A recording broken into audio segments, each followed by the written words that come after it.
ભાઈઓ બહેનો અને પત્રકાર મિત્રો,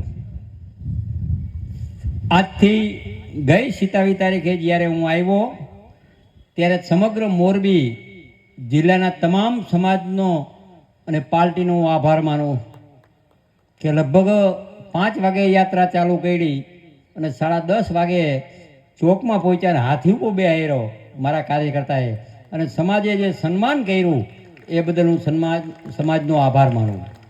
ઘણા બધાએ માનતા રાખી, હનુમાન ચાલીસા મારી તંદુરસ્ત માટે એમનો પણ હું આભાર માનું.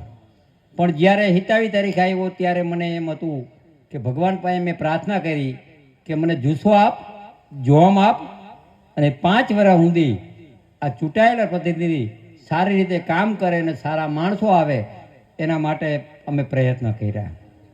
આજ તમે જુઓ ઉપર બેઠેલા ઘણા બધા નવા છે. આજે શપથ લીધા.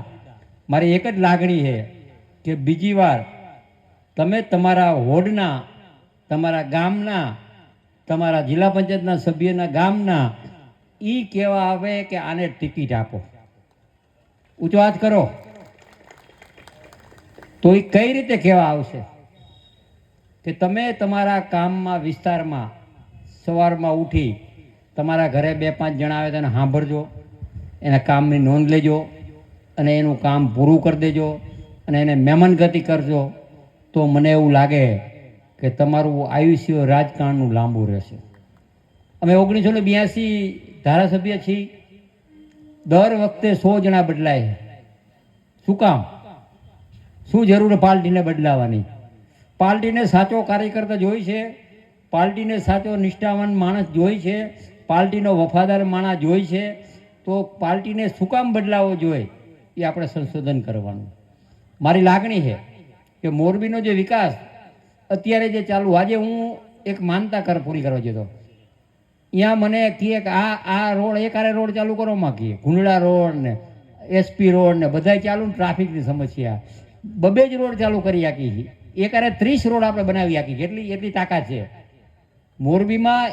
એકારે 30 રોડનું કામ ચાલુ કરી આપી એવી તાકાત છે આ સરકારમાં, ભારતીય જનતા પાર્ટીની સરકારમાં. અને દેશના વડાપ્રધાન મોરબી નરેન્દ્રભાઈ અને અમિતભાઈની જે કેન્દ્રની સરકારની, ગુજરાતની સરકાર અમારી જે આપણી છે એ ભૂપેન્દ્રભાઈ અને હર્ષભાઈની સરકારમાં પ્રતિનિધિ ગમે એટલું કામ કરી આપી. સરકારમાં નેવાના પાણી મોભે ચડાવે સરકાર કહેવાય. આજે તમે જુઓ કે મેં કીધું હતું કે પાનાલીનું તળાવ એમનું પડ્યું, 40 કરોડના કામ ચાલુ થઈ ગયા. કેનાલનું 45 કરોડનું. આવા ઘણા બધા રોડ, ગુંડળા રોડ, આવા road, Jetpar road, Halvad road, આ બધાય કામ આંગણવાડીથી માંડીને બગીચાથી માંડીને અહીંયા જે બેઠેલા છે એવા એક વોર્ડમાં 3 બગીચા થવા જોઈએ. 3 એના સાર્વજનિકના તમે લિસ્ટ આપી દેજો. 3 દર વરે એક થાય ને બીજો 6 મહિના પછી બીજો, ત્રીજો. પાણીની વ્યવસ્થા, શુદ્ધ પાણીની વ્યવસ્થા, રસ્તાની વ્યવસ્થા, બાયપાસની વ્યવસ્થા, આ બધું પ્લાનિંગ તમારે કરવાનું. તમે તમારા વોર્ડના આખું પ્લાનિંગ કરી એકારે બધે કામ નથી થવાના. પણ જોજો, નક્કી કરજો કે આપણે આ વોર્ડમાં 15 કામ છે એને કઈ રીતે પ્રાયોરિટી આપવી છે 5 કામની. તો તમે 5 કામ ઈ કરશો તો બીજા વારે 5 કામ, ત્રીજા વારે 5 કામ. 5 વર્ષમાં આવતી કોર્પોરેશનમાં આપણને મતદારોને, તમામ કાર્યકર્તાએ તો કામ કર્યું છે, પણ મતદારોનો પણ આભાર માનવો. અને બીજું, આપણા કાર્યકર્તાને વધારે સાંભળવું પડે. આપણને કંઈ મોટા માણસ એટલે મર્યાદા હોય થોડી કહેવાની, પછી એમ થાય ક્યાં કહેવા જવું. પણ આપણો કાર્યકર્તા જે મત લેવા ગયો હોય એને સાંભળવું ન પડે, એ આપણે ધ્યાન રાખવાનું.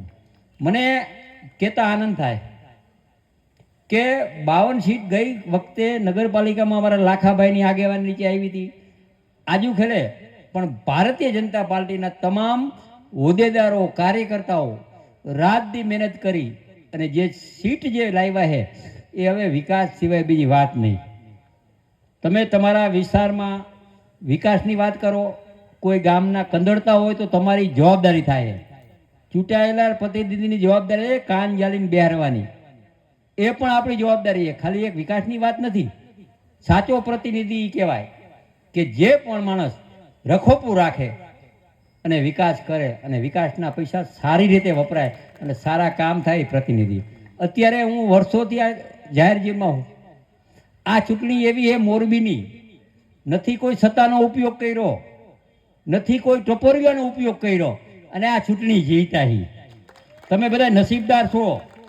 તમે તમારા વોર્ડમાં એવા 5 જણા હોય અમુક વોર્ડમાં, ત્યાં તમારે એને મોર કરવા પડે, આ બૂથ કબજે કરવા જા, ઓલાને દાદાગીરી કર, એવું આપણે કર્યું નથી. અને આપણે જે ચૂંટણી જીતાઈ એ આપણે વિકાસ ને શાંતિ ઉપર એ જાળવી રાખજો, મારી નમ્ર વિનંતી છે. ક્યારેક પણ તમને ઘણીવાર એમ થાય કે આ ગામને કંદલે હું એના પાસે બેવું, ગામને ખબર નથી, ગામને બધી નોંધ હોય. તમે બેઠા હોય ને ફોટો ન હોય તો નોંધ હોય, અહીંયાથી આવ્યો હોય એ નોંધ હોય. એટલે આપણે નિષ્ઠાથી, જે મોરબી વેપારીનું શહેર છે એને નિષ્ઠાથી કામ કરવાનું. અને બીજું, ભગવાને તમે પહેલા કોર્પોરેશનના સભ્ય હો. આ દેશના સરદાર પટેલ જ્યારે પહેલા મેયર બન્યા હતા અમદાવાદના, પહેલા મેયર, પહેલી કોર્પોરેશનના અમદાવાદના, એવી રીતે તમે 52 સભ્યો પહેલી વાર ચૂંટાયા. અને મોરબીને સલામ કરું કે જે પણ અમારે કરવાનું થતું એ કરશી, અને મોરબી ઉપર ઊંચી આંખ કરીને ન જોવે ને એવા અમે પ્રયત્ન કરશી. અમારા પ્રયત્ન હશે જ, એમાં કાંઈ બાંધછોડ નહીં હાલે. જેને જે કરવું એ કરે. એક જ વાત, શાંતિ અને વિકાસ. ઈ લક્ષ્ય લઈને જે હાઈલાઈ, અને આજે 1985 થી આપણી જે ધારાસભાની સીટ છે એ ભારતીય જનતા પાર્ટીની જે ટકાવી રાખી છે, એ માત્ર એક જ વાત કે વિશ્વાસ. વિશ્વાસ ક્યારે પણ ચૂંટાયેલા પ્રતિનિધિ તમે તૂટવા દેતા નહીં. જ્યારે જ વિશ્વાસ તૂટ્યો ત્યારે એમ માનજો કે એક મતની કિંમત કેટલી છે. એક મત આપણે એક સીટ તો હારી ગયા મારિયામાં, ચિઠ્ઠીમાં એક સીટ ચિઠ્ઠીમાં હારી ગયા, ત્રણ મતે હાર્યા. એટલે આવી જે બધી સીટો જે એક મતની કિંમત હોય છે.